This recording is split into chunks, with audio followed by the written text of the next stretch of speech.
Assalamu alaikum students, welcome to the channel online learning. Today we learn about the biology for grade 10. आज का हमारा topic है codominance and incomplete dominance. Mendel's work की discovery के बाद scientist ने बहुत से एक्सपेरिमेंट्स किए बहुत से ऑर्गेनिजम्स के ऊपर जेनेटिक्स को डिटेल में स्टडी करने के लिए। तो इन एक्सपेरिमेंट से साइंटिस्ट ने ये प्रूफ किया कि ऑर्गेनिजम्स के अंदर सारे जो ट्रेट्स होते हैं वो मेंडल्स लॉ को फॉलो नहीं कर रहे होते। फॉर एग्ज़ाम्पल साइंटिस्ट ने ये डिस्कवर किया कि ऑर्गेनिजम्स के अंदर बहुत से ऐसे ट्रेट्स होते हैं जिनको वन पेयर ऑफ जीन्स यानी कि जीन्स का एक पेयर नहीं बल्कि ज़्यादा पेयर ऑफ जीन्स उनको कंट्रोल कर रहे होते हैं। इसी तरह से साइंटिस्ट ने ये डिस्कवर किया कि ऑर्गेनिजम्स के अंदर बहुत से ट्रेट्स ऐसे होते हैं जिनको जीन पेयर के अंदर सिर्फ 2 अलील्स नहीं बल्कि 2 अलील से ज़्यादा अलील्स उनको कंट्रोल कर रही होती हैं। तो कोडोमिनेंस और इनकम्प्लीट डोमिनेंस मेंडल्स लॉ से डेविएशन की 2 तरह की एग्जांपल्स हैं। तो सबसे पहले हम देखते हैं कि कोडोमिनेंस क्या होता है। कोडोमिनेंस एक ऐसी सिचुएशन है जिसमें जीन पेयर की जो 2 डिफरेंट अलील्स हो रही होती हैं, जैसे कि आप देख सकते हैं कि ये जीन पेयर है, इसमें ये 2 तरह की अलील्स है, कैपिटल सी बी ये 2 अलील्स हैं। इसी तरह से ये दूसरा जीन पेयर है, इसमें कैपिटल सी डब्ल्यू और कैपिटल सी डब्ल्यू 2 तरह की अलील्स हैं।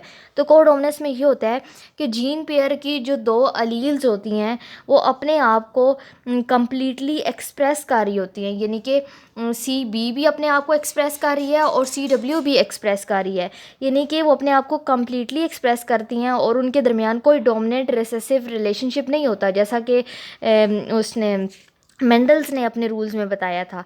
तो इसमें कोई डोमिनेंट रिसेसिव रिलेशन नहीं होता। तो जब अलील्स अपने आप को कम्प्लीटली शो कर रही होंगी, यानी कि सी बी भी शो कर रही है तो सी डब्ल्यू भी शो कर रही है, तो उससे जो ऑर्गेनिज्म बनेगा वो हमारे पास होगा हेट्रोजाइगस। हेट्रोजाइगस इसलिए होगा क्योंकि उसमें दोनों तरह की अलील शो हो रही हैं। तो इससे जो फिनोटाइप होगी वो पेरेंट से डिफरेंट होगी। डिफरेंट इसलिए होगी क्योंकि उसमें एक पेरेंट की भी अलील्स आ रही हैं, दूसरे पेरेंट की भी अलील्स आ रही हैं। तो इससे जो ऑर्गेनिज्म प्रोड्यूस होगा उसकी जो फिनोटाइप होगी वो उसके होमोजाइगस पेरेंट से डिफरेंट होगी। एग्जाम्पल ऑफ कोडोमिनेंस, हमारे पास कोडोमिनेंस की एग्जाम्पल है ह्यूमन ब्लड ग्रुप की, जिसको हम डिनोट करते हैं human blood group A B से। तो ह्यूमन ब्लड ग्रुप जिसको A B O blood group system कहते हैं उसको जीन आई जो है वो कंट्रोल कर रही होती है, यानी कि उसको जीन आई से कंट्रोल किया जाता है। और जीन आई में 3 तरह की अलील्स होती हैं, आई ए, आई बी और स्मॉल आई, यानी 3 तरह की अलील्स जो हैं वो ह्यूमन ब्लड ग्रुप में उसको कंट्रोल कर रही होती हैं। तो अगर हम बात करें सबसे पहले अलील आई ए की, तो अलील आई ए एंटीजन ए प्रोड्यूस करती है और इसमें जो फिनोटाइप आएगी यानी कि जो ब्लड ग्रुप आएगा वो हमारे पास होगा ब्लड ग्रुप ए।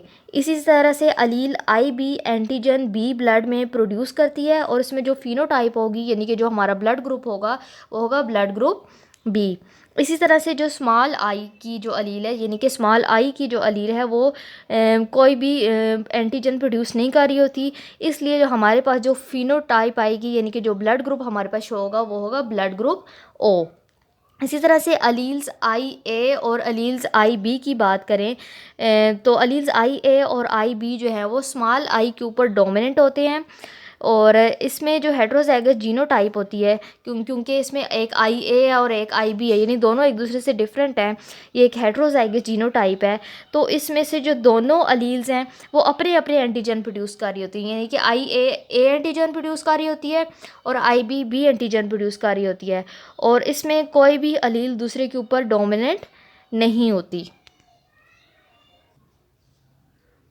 इनकम्प्लीट डोमिनेंस, इनकम्प्लीट डोमिनेंस क्या होता है? इनकम्प्लीट जैसे कि आपको उसके नाम से पता चल रहा है कि इसमें कोई भी कंप्लीट डोमिनेंस नहीं होगी बल्कि इनकम्प्लीट डोमिनेंस होगी।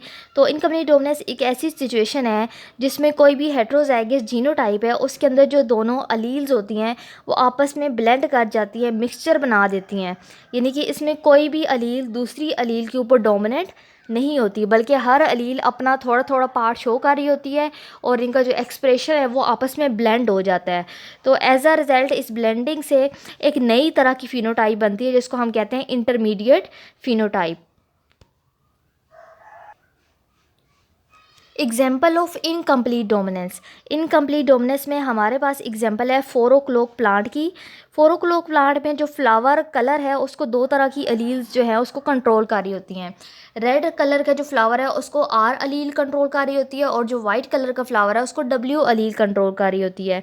तो जब ट्रू ब्रीडिंग प्लांट्स यानी कि रेड फ्लावर और स्मॉल डब्ल्यू यानी कि वाइट फ्लावर्स को आपस में क्रॉस करवाया जाता है, जैसे कि आप इस पिक्चर में देख सकते हैं कि ये रेड फ्लावर है और ये वाइट फ्लावर है। जब इन दोनों का आपस में क्रॉस करवाया जाता है तो इससे जो है एक नया फ्लावर प्लांट बनता है जिसको हम डिनोट करते हैं कैपिटल आर से और कैपिटल डब्ल्यू से।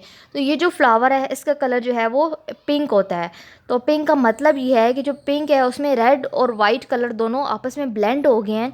तो ब्लेंडिंग से पिंक कलर प्रोड्यूस हुआ है, क्योंकि एक रेड फ्लावर था दूसरा वाइट फ्लावर था। जब ये दोनों आपस में ब्लेंड हो गए हैं तो एक नया फ्लावर प्रोड्यूस हुआ है जिसको हम कहते हैं पिंक फ्लावर। तो पिंक फ्लावर में रेड और वाइट कलर की ब्लेंडिंग हुई हुई है। तो इस रिज़ल्ट से ये हमें पता चलता है कि इसमें ना रेड फ्लावर की अलील और ना ही वाइट फ्लावर की अलील एक दूसरे के ऊपर डोमिनेंट है, बल्कि ये दोनों अपने आप को थोड़ा थोड़ा करके एक्सप्रेशन शो कर रहे हैं। तो जब इस पिंक फ्लावर का आपस में इनकी सेल्फ फर्टिलाइजेशन की, यानी पिंक फ्लावर का दोबारा पिंक फ्लावर के साथ उसका जब क्रॉस करवाया गया तो F2 जनरेशन में हमारे पास जो है वो 3 तरह के फ्लावर्स आ गए दोबारा से। यानी कि एक हमारे पास आ गया रेड, 2 हमारे पास फ्लावर्स पिंक आए और एक फ्लावर हमारे पास वाइट आया। तो इसमें जो हमारे पास रेशो बनी है वो इस तरह से थी 1:2:1, यानी कि एक रेड 2 पिंक और एक वाइट। तो रेशो बनी 1:2:1। तो इससे हमें पता चलता है कि इसमें इनकम्प्लीट डोमिनेंस हो रही है, यानी कि कोई भी कलर कम्प्लीटली तौर पे दूसरे कलर पर डोमिनेट नहीं हो रहे, बल्कि सारे कलर्स एक दूसरे को शो कर रहे हैं।